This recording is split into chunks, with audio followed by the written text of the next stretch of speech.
with that.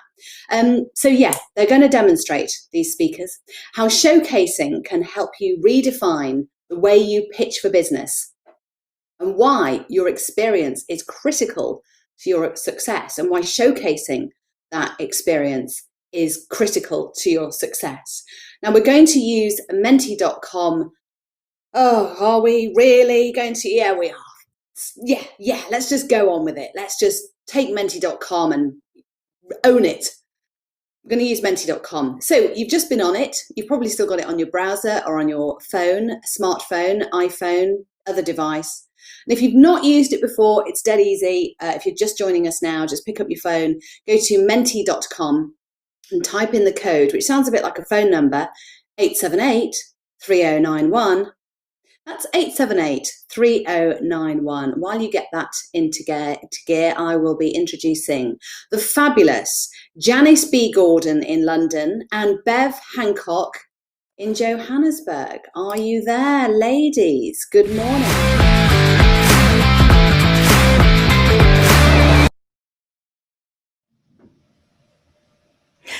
Hello!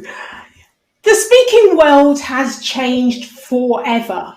What can you do to refresh your business and your business model to create more opportunities? Welcome to Showcasing to Maximize Opportunities. Thanks to Julie Holmes, I met Bev in 2018 at the National Sales Conference. We hit it off immediately.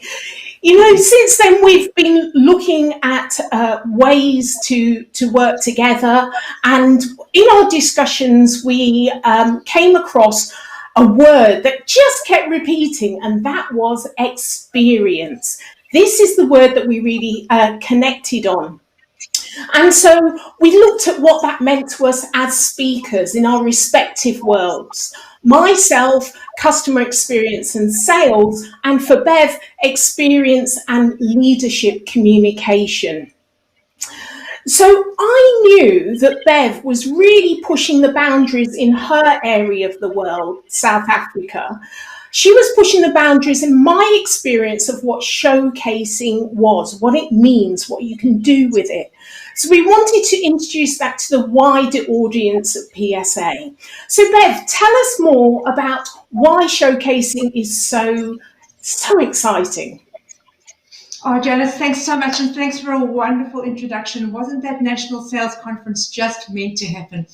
I think what excited me was I've experienced just how showcasing can help us redefine the way we pitch our business. And it's been such a major contributor to my business, especially this year.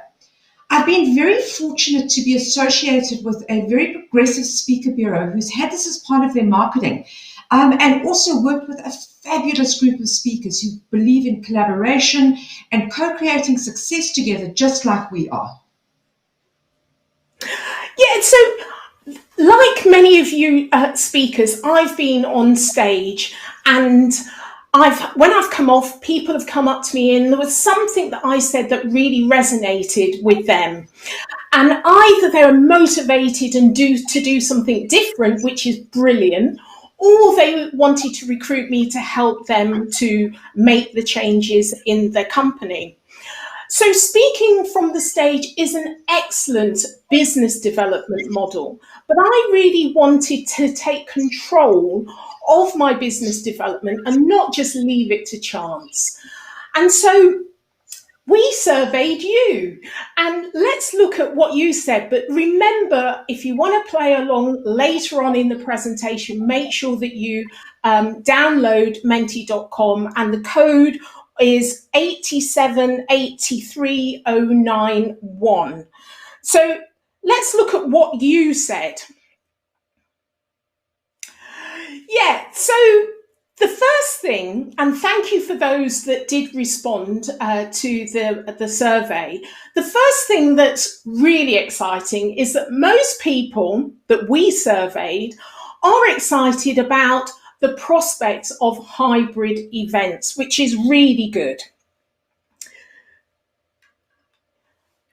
And then in terms of showcasing, we all know in the PSA that showcasing is us developing our presentations, speaking in front of the PSA audience, and getting feedback. That's the main way that PSA uses showcasing. And that certainly came out in the opportunities to test material. But what was interesting was the higher figure, and that many of you looked at showcasing as a potential for open events, to speak and showcase your material at open events. What we're particularly interested in is those lower figures. This is creating bespoke events for your clients and potential customers, but also securing customers. That's the area that we want to really focus on. But also looking at your success stories that you told us through those responses. What I loved was the collaboration gained from showcasing, using other speakers to support you in your showcasing to clients. But also there was one of the feedback that came in that they got their highest speaking fee because they were referred in by another speaker. So it's also about the long-term relationships that's been built. So Bev, you tell us more about your showcasing experiences. Thanks, Janet. And I think that word collaboration and strategic partnership is really what this is all about.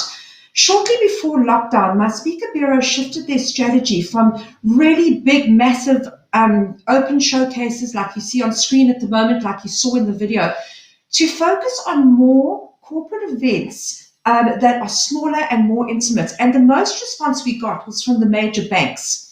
And together with a small group of keynote speakers and entertainers, we crafted a really interactive showcase experience for around 30 event managers at a time. So you're really getting your customers in the room.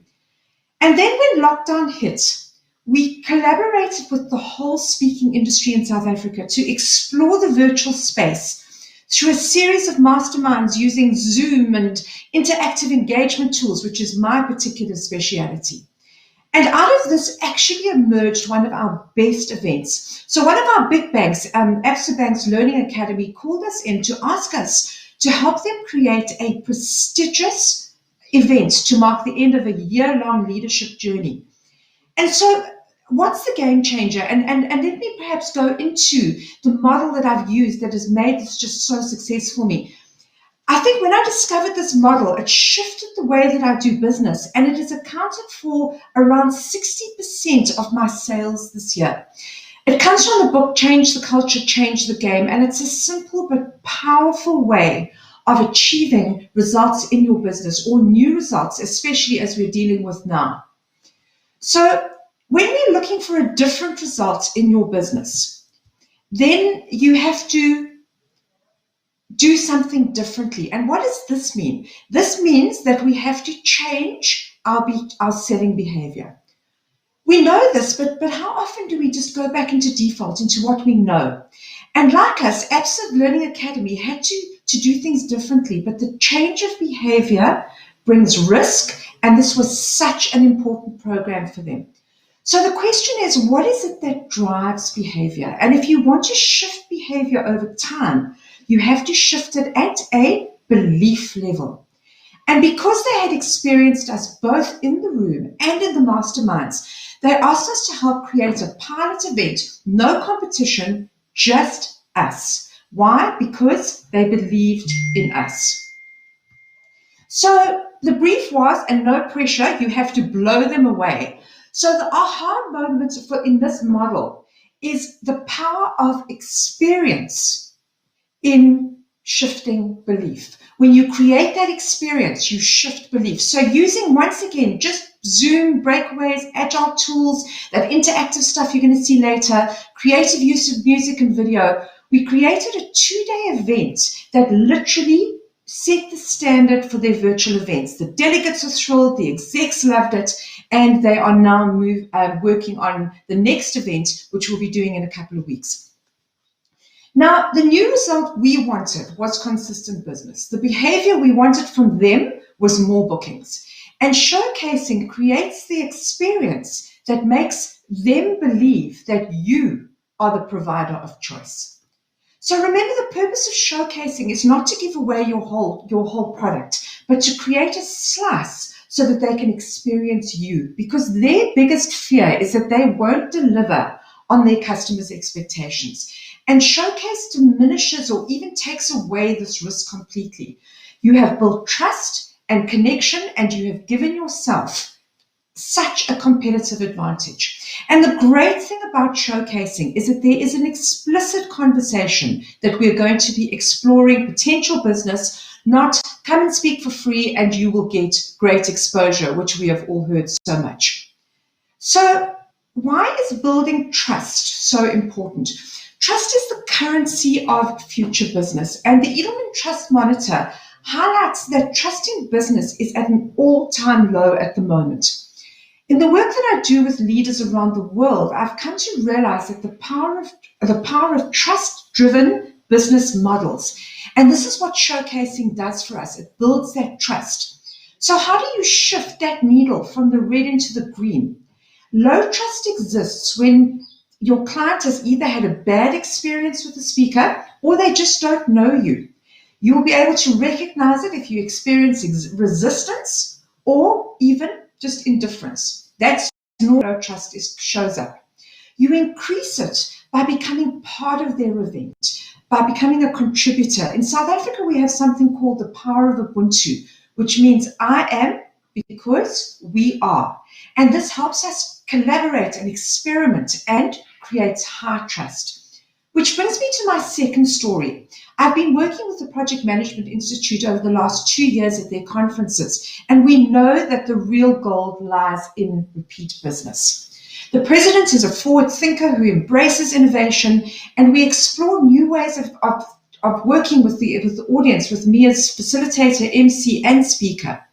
So when once again lockdown hit, she got hold of me and she said, Bev, we have to go virtual. Can you help? But I don't have budget. My team don't believe me and the chapters don't believe me. So my producer and I put together a virtual showcase interactive experience for them that launched them on what has been a successful global journey. So we're looking forward to the next summit, my second booking for 2021 in the works. And so how can you get started with showcasing? There's 3 ways I'd like to suggest. The first is work with a speaker bureau who has showcasing as part of their marketing strategy. Secondly, get together with speakers and events bookers and create events with the explicit conversation that this is a showcase, not a free gig. And then lastly, create your own showcase with your existing clients. Allow experience to create impact. And Janice, you've done so much work in this field. Let's chat about how to make this really practical. What do you mean? My clicker. Angus, can you just change the next slide? That's it, right. Hi, let's go back one. Right, okay, well, we got 2 slides, oh well. 86% of buyers are willing to pay more money for a customer, a great customer experience, and this is PwC. 59% of buyers will short circuit, will fast track if they receive a personalized experience. So they impulse buy with this. And then the Walker study said that by the end of 2020, customer experience will leapfrog price and product as a key differentiator. So the thing is, we're in an experience economy, whether we like it or not. That's the important thing to remember. And customer experience is the customer's perception of how your company or you treat them. And so this perception that they have of you drives their behavior. It drives memories. It drives feeling, and we know how much that really helps customers to make a decision. And so it's these perceptions that drive behavior and loyalty. So Harvard Business Review said something that was really interesting, and they said that the next battleground is on staging experiences, which is great for us as speakers. Now, the competitive environment for speakers, trainers, consultants, we're selling similar products. How does your customer distinguish between you and any other person? And Laurie Guest said this, that we're often one of three other speakers. And so what differentiates you in the market is the experience the customer has of you. How do they have that experience? This is something you offer to them. This is the kind of showcasing that we're talking about. And even in the B2B space, it's individuals, not companies, that makes the purchasing decision. So it's really about giving that individual an experience, and showcasing is what we're talking about. So it's now not about selling a keynote or selling a presentation, a training program. What this is about is selling an experience. And part of that experience, the important part of that experience, is you. Because content, we've all got content. So it's really, that's going to make the unique difference. And I remember Claire Bowles and I was working on my website about 2 years ago, and it was Claire, and many of you know her in the PSA. It was Claire that said to me, when we were looking at all my testimonials, she said, energizing is something you do, Janice. You energize people. It's a transferable skill, but also it's a tradable skill as well. This is something you really need to highlight. And the reason why I bring this up, I really want you to think about what is the unique thing that you do for your audiences. My clicker's not working. Right, thanks. So experience sales. I help sales leaders to really nail what experience they're giving their customers, and this helps them retain and grow their key customers. I do this through Scale Your Sales framework, because experience sells. Now, virtual reality and augmented reality. This is all about giving an experience, because buyers want to have the experience, to experience the experience before they buy the experience. I'll say that again. They want to experience the experience before they buy the experience. And this is the great thing about augmented and virtual reality. L'Oreal has the Genius Makeup app, where you can virtually try on makeup before you buy it. There's loads of examples like this. IKEA and their room planning app, so you can experience it before you buy it. There is no getting away from try before you buy. But it's not show, not tell anymore. It's experience what you're showing. That's the important thing, because buyers want to experience it before they buy. If you think of your product and service, you've really got to put yourself in that. And then when you think of how you deliver an experience through your products and your service and what you do to your customers, I want you to think of this, whether it's online or offline, it's the same experience, the same emotions that you need to evoke. I wrote the book Business Evolution, Creating Growth in a Rapidly Changing World. And part of that was really understanding and helping the readers to uncover what you can do that no one else can do in the way you do it. And that's really important here. What is that essential essence of you that adds value and makes you more valuable? Can you change the slide, please?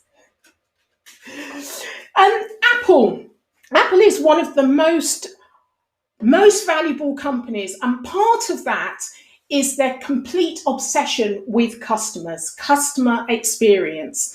And their aim is to make a one-time buyer into a part of the Mac tribe, an obsessive customers. And there are a lot of Apple obsessive customers out there. And it's really about focusing and optimizing the buyer's environment, because when you're in the buyer's environment, they see you as solving their problem. They can ask you questions directly. They can see you as part of the solution. So it's really important to do what you do in the buyer's environment, so they see you part of their team. You know, there's so many options out there for us and our buyers. So how do you create that distance between your competition? And this is showcasing the experience, going that little bit further. Of course, we have videos and testimonials on our websites, and that's great. But how can you go that step further? And that is giving your customer an experience that they have to buy, an experience that's memorable, and showcasing is a way to do that. I mean, how many of you, I'm in my studio, how many of you have gone and researched something and checked out reviews? I mean, now search is like creating a whole academic dissertation, really, isn't it? And so your customers are the same. How can you make it easy for them to make the decision? How can you reduce the risk of engagement for your buyers? The thing is, you've just got to make it simple for them. So providing an experience for them helps them to do that. The slide just came up, and this is just demonstrating the essential essence, energy again. But this customer was expecting a 10-20% uplift in their revenue. What they actually got was 100% uplift in their revenue. And they were really happy, obviously. This is an additional 6 million on their bottom line. So instead of it being a 1-year project, it turned out to be a 2.5-year project. I worked with more of the cohorts of their global sales team. So I was happy. I would have been happy if I had a percentage of their return, 6 million, but they were happy. And this is the testimonial they gave me, energized. That was the thing that made the difference. And so many of you will have in the vault a download. I'm just going to run through what is the process here. And the first thing is to do your homework. Make sure you interview. Remember, we surveyed you before this presentation. Do your homework, find out what's most compelling to the customer. Focus on the relationship. Neville Townmouth also mentioned about the relationship. And I often say, like him, you need at least 10 relationships in any corporate, any company. Make sure you address the pressing challenge. Get the decision maker in the room. This is non-negotiable. They're the ones that write the check. They're the ones that need to have the experience. They're the ones that need to see your value. Make sure you have a producer like we've got here. Thank you, Angus. And create an interactive experience. So surveying, asking questions, make it memorable. Create tangible and actionable takeaways and a call to action. What is the next step that they need to do? Testimonials, again, non-negotiable. You may not get all that you want for that bespoke client that you're doing the showcasing for, but you can take that material and bespoke it for another client. And it's great if you've got raving testimonials to prove its worth. And then also make sure you have a follow-up appointment before you do the experience. So Bev, what do you think? Absolutely amazing. And I would love to go to the audience if we can have the Mentimeter slide up. I see it's already been populated. And then hopefully we can finish off and go to some really, really great Q&A. Can we have the Mentimeter slide up, please? So they say that the audience is the new star of the conference show. And as you can see from the slide, and thank you for everybody who's contributed, this is the language of experience. And As we start getting the wisdom of the audience in the room, we start a co-creative journey with our clients, which once again builds trust. Janet, over to you. Let's really bring this home and then hopefully have a chance for one or two questions. Angus, can you change the slide, please? Thank you.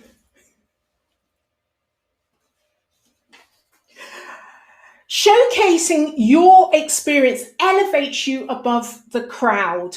Laurie Guest said this as well. You're often one of three. Well, why aren't you the only one? Because you've given them experience. That's the point of this. You no longer, there's no longer any other choice. The real product you're selling is you, along with your unique way of delivering your message and giving the audience an experience, making it memorable. Showcasing is about reinventing the pitch. Reinventing the pitch because experience sells. Now, Bev and I have demonstrated how, about collaboration, but we're in the PSA. The PSA is an incredible organization of talented, really skilled presenters. Leverage. Lois talked about leverage. I'm using her word here. Leverage is an important thing. You can leverage all of these relationships within the PSA for your customer. This is a massive USP, a massive selling point. How many other organizations have the ability to do that? So it's really important that you use this network of skilled people. So that may be that you're collaborating. Why not think about showcasing to each other's customers? This certainly gives your content another lift and shows you in a completely different light to the customers, to the buyers that already know you. Why not collaborate and create new material and bring it to life with experience? So, Lois Kramer said this again, does it make sense? Does it make sense to collaborate with your fellow speakers to create bespoke events for your customers and do it for each other's customer? Does it make sense for your buyers to see you in a new light?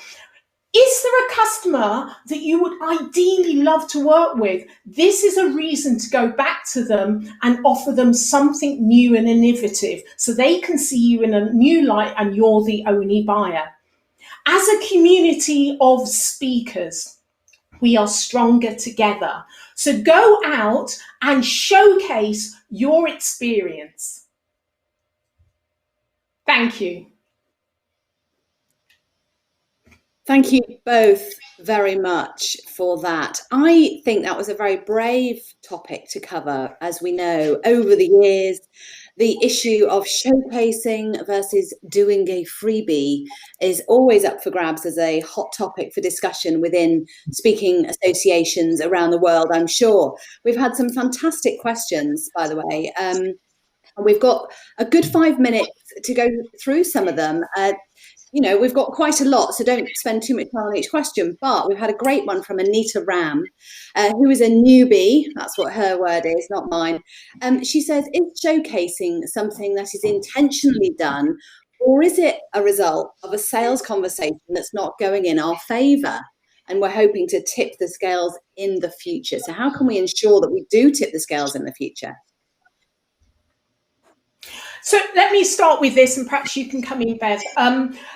You're identifying who are your ideal customers if you are a newbie, and you're actually approaching them with a new product, and that is the showcase. But you've really got to identify, one, they have a budget, and two, they have a need. So actually it's great to go in and say, interview your ideal customers and then offer them something. They're not paying for it, but actually you already know they've got a budget and they've got a need. So that's what I would do. That's a nice touch, actually, Janice, because Neville was talking on one of the days this week about identifying 5 customers that you'd want to work with. So this is a nice sort of feeling that you're more in control rather than just being that whole on the back foot of going, oh, well, there's no fee, so I'll just do something for free instead. Bev, what do you think? All right, so I would just love to build on what Janice has said, and I think really this has to be targeted. It has to be focused. So choose the people that you would love to. Sit down and write yourself a list of, if I had a room of my ideal clients in the room right now by name, who would those clients be? And I love the idea of that 5. And this is why with our focus showcases, we went for the people who've got the money. The financial services industry is the one industry at the moment that seems to be having a little bit more surplus cash in these times. So we have to be quite hard-nosed about it. I think that we often have big hearts and we want to give. So sometimes we're part of the problem. Okay, which actually that sort of brings in a question from Peter Edge about showcasing on LinkedIn. I mean, you could do a LinkedIn Live, couldn't you, and invite your favoured prospects, the people you'd really want to do work with, and offer them a showcase. Is that something that you would suggest? Absolutely, I think absolutely. No, go on. Yeah, I absolutely. However way you can get them on, but you've got to get the decision maker on. Otherwise, I would advise you not to do it. So whether it's a webinar, whether it's LinkedIn Live, doesn't really matter. But it's important that, you know, it's the right customer, has the budget, and it's the decision maker. Okay, and Bev, what do you think about that? Doing LinkedIn? Look, I think there's a both and. Yeah, there's a both and here. I prefer to have them in the room. I think that on social media is great, but sometimes it's a little, they can click off when they feel like it. Whereas when they're in the room, but the both and is that you have them in the room with additional streaming. I think from a commitment point of view, getting them in the room is awesome. There's a danger with showcasing, though, isn't there, that other people get to know that you do stuff for free. And Alan Stevens has mentioned that. How do you avoid showcasing? Obviously, don't share it on social media. Don't advertise that you're doing something for free that you would perhaps expect other clients to get paid for. Alan asks, how do you avoid showcasing being exploited by clients to get free speeches and then telling their contacts that you speak for free? Oh, how do you do the damage limitation on that?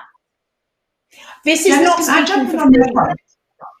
Yeah, I think the big difference between showcasing and speaking for free, and I think this is where we have to be very clear, you never deliver your whole product in a showcase.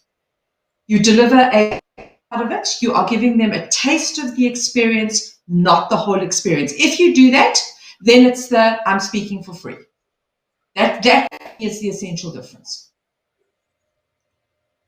Yeah, absolutely. I echo that. It's a bite-sized piece of content. It's an experience. It's not your keynote.